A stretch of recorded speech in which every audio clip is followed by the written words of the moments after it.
Siglo XX, estamos en medio del periodo de entreguerras, después de la Primera Guerra Mundial y antes de la Segunda. En esta época estaban muy de moda los mensajes de supremacía racial, y así como en Europa lideraba la batuta Alemania, en Asia lo hacía Japón. Durante estos años, la junta militar japonesa, que compartía plenamente los ideales de racismo de la Alemania nazi, consideraban a sus vecinos asiáticos, los chinos y los coreanos, como inferiores, o como diría Draco Malfoy, sangre sucia e inmunda. Y a contrapartida de lo que se comenta de los asiáticos, Japón en esa época era re pijudo. Tenía buen armamento militar, tecnología, científicos y un enemigo clave, los chinos, a los que iban a querer vencer a como dé lugar.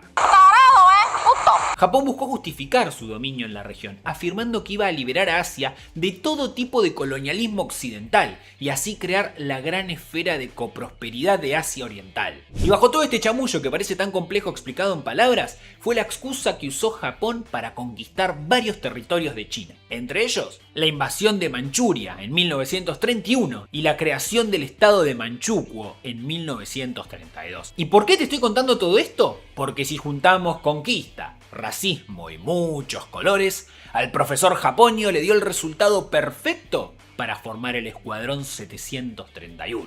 Resulta que estas nuevas tierras que habían conquistado de China resultaron ser el territorio perfecto para que Japón pueda establecer su laboratorio ultrasecreto, alejado de tierras niponas para no despertar sospecha y en terreno chino para poder expandir su influencia en la zona. ¿Y vieron que les dije que era secreto? Bueno, por eso es que no podía llamarse campo de experimentos totalmente ilegales y crueles donde vamos a crear armas biológicas. Qué nombre largo y poco marketinero. Así que en estas tierras conquistadas, lo que hicieron en los papeles fue establecer un departamento de prevención de epidemias y purificación del agua. Imagínate lo macabros que eran, que terminaron generando un efecto totalmente distinto. Este escuadrón funcionó hasta el final de la Segunda Guerra Mundial. Fue un gigantesco laboratorio de torturación dedicado a la experimentación sistemática con humanos vivos para poder así desarrollar armas de destrucción masiva. El objetivo era claro: volver potencia armamentística a Japón. Porque en esa época tenía poder, pero era muy pequeño, entonces donde todos los países cercanos se la agarraran contra él, iba a ser pollo. La cuenta era clara: necesitaban armamento de último nivel y que pueda enfrentarse a gran cantidad de personas de una manera totalmente eficiente, en lo posible barata y que sea perfecto. ¿Y qué era lo que más de moda estaba en esa época? Las armas biológicas. ¿Por qué? Porque expandiendo por ejemplo un virus, que es algo sencillo, podías destruir a todo un pueblo. ¿Qué digo pueblo? A un país, volviendo a todos sus habitantes zombies. Después los chinos iban a robarse la idea y años después crear TikTok, pero bueno, eso es para otro video. Cuestión: ya tenemos el laboratorio, tenemos el objetivo bélico, tenemos los experimentos, que ya voy a contar más adelante, nos está faltando el científico loco. Y ese era Shiro Ishii. Él era microbiólogo y médico, lo describían como un hombre con un aspecto imponente, inusualmente alto para la época, medía 1,80 y vivía en Japón, y poseía una personalidad arrogante, egoísta, exigente y sumamente ambiciosa. Al mismo tiempo era considerado un genio brillante que sentía una devoción fanática e inquebrantable por el emperador y el ultranacionalismo japonés. Y dato de color, durante sus primeros años en el ejército tenía la extraña manía de cultivar bacterias en probetas, a las cuales las cuidaba como si fueran sus mascotas. En resumen, cumplía con todas las características para ser nuestro científico loco. Y a esto se suma que él leyó el Protocolo de Ginebra de 1925, que prohibía la guerra química y biológica, y concluyó de una manera bastante retorcida que si la comunidad internacional prohibía este tipo de armas, debía ser porque eran increíblemente letales y eficaces. Y era verdad. Sumado a esta idea que tenía, más la necesidad de Japón por crear armas realmente letales, es que Ishii lideró todo el proyecto. Y ahora sí, expliqué todo el contexto, anulo rima, vamos con el motivo por el cual entraste a ver este video, porque yo te conozco, sos tremendo macabro. Vamos con los experimentos.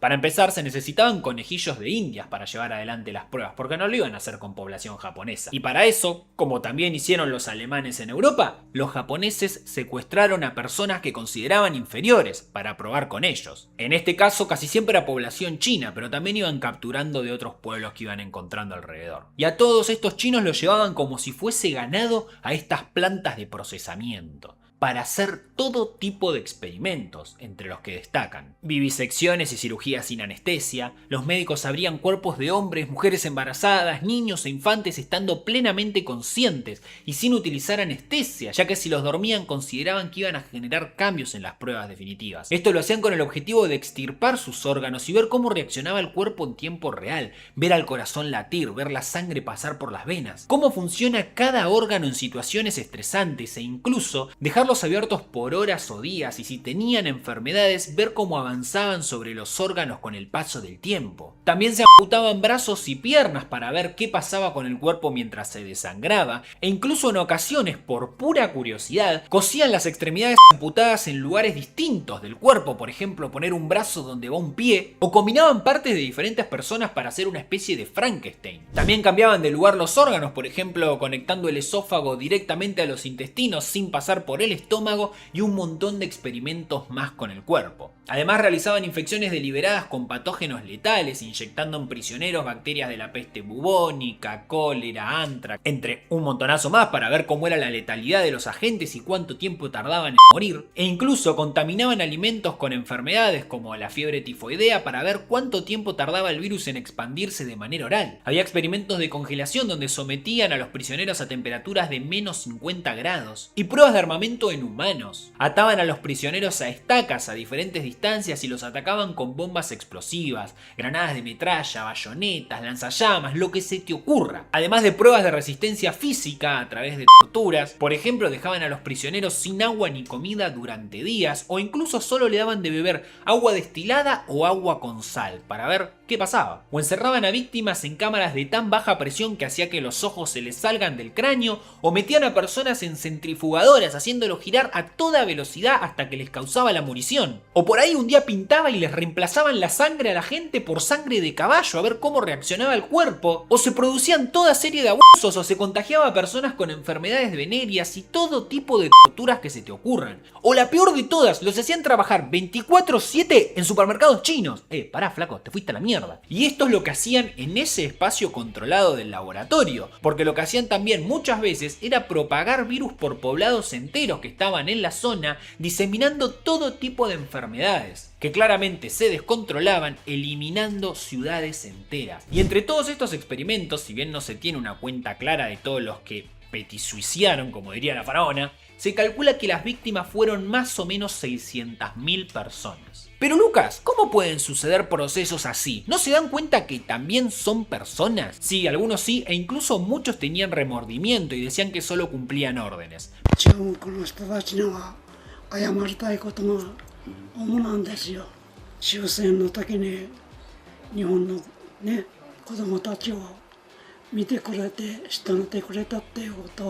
Pero también había varias cuestiones culturales e ideológicas a tener en cuenta. Pero las que más me llamaron la atención son la idea de supremacía racial, es decir, ellos pensaban que los chinos no eran personas del mismo nivel que los japoneses. Eran seres inferiores, no eran humanos normales, por lo que hacer experimentos con ellos era totalmente ético. Y entonces no sentían ningún tipo de remordimiento. Imagínatelo como nosotros con las ratas de laboratorio. Experimentamos con ellas para sacar todo tipo de conclusiones médicas y en muchos casos son experimentos crueles. De golpe era vegano el tipo. Lucas, sos un hijo de puta, ¿cómo vas a comparar personas con ratas? Bueno, ese era otro de los temas que me llamó la atención. La deshumanización de las víctimas. ¿A qué voy con esto? En Alemania, digamos que se educaba a la gente para que crea que las víctimas eran ratas básicamente y no eran personas. Bueno, acá en Japón se hacía algo similar, pero con otra analogía. Ellos decían que el laboratorio era un aserradero y que las víctimas eran troncos, motivo por el cual los estabas, digamos, procesando, y como no eran personas, no tenían ningún tipo de maltrato sufriendo. Y Lucas, ¿qué pasó con todo esto? ¿Por qué no hay tantas películas sobre este hecho como si la hay, por ejemplo, de lo que pasó en Alemania? Excelente pregunta, Lucas. Bueno, uno de los tantos motivos es que está lejos. O sea, no es un hecho que nos queda lejos solo geográficamente, sino también culturalmente. Así que andás a ver cómo es que se distribuyó toda esta noticia en Asia. Seguramente allá causó muchísimo más revuelo, y más si tenemos en cuenta que estamos hablando de la década del 40 más o menos. Pero hay un hecho aún peor, la complicidad de los Estados Unidos. El Escuadrón 731 funcionó hasta que termine la Segunda Guerra Mundial,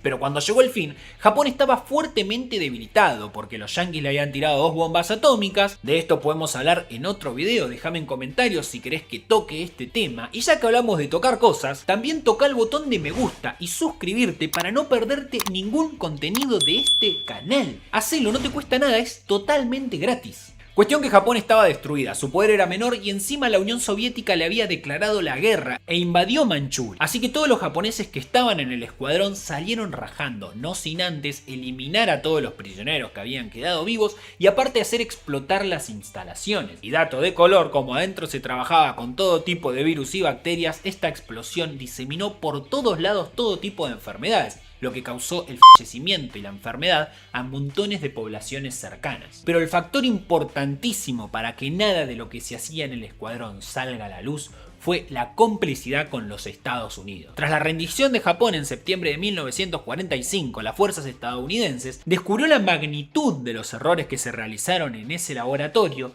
pero también se dieron cuenta que con esto los japoneses habían elaborado una especie de tesoro de datos científicos basándose en experimentos que los estadounidenses nunca podrían hacer porque no eran éticamente correctos y su población iba a estar en contra. Y ahí a los yanquis con esta información se les hizo agua a la boca. Entonces dijeron: vamos a hacer un acuerdo súper secreto con Shiroishi y los médicos de la unidad. De esta forma les otorgaron inmunidad absoluta frente a los juicios de guerra a cambio de que ellos le pasaran toda la datita que habían reunido en esos años de investigación. Toda la información de estos experimentos iba a pasar a manos de Estados Unidos. Pero para poder hacer todo esto y que el mundo no los mire mal, iban a necesitar que nadie se entere de nada. Entonces encubrieron todos estos crímenes frente a la comunidad internacional. Y gracias a esta intervención, los líderes del Escuadrón 731 eludieron a la justicia por completo. Nunca pagaron por sus crímenes e incluso regresaron a Japón y siguieron adelante con carreras recontra exitosas.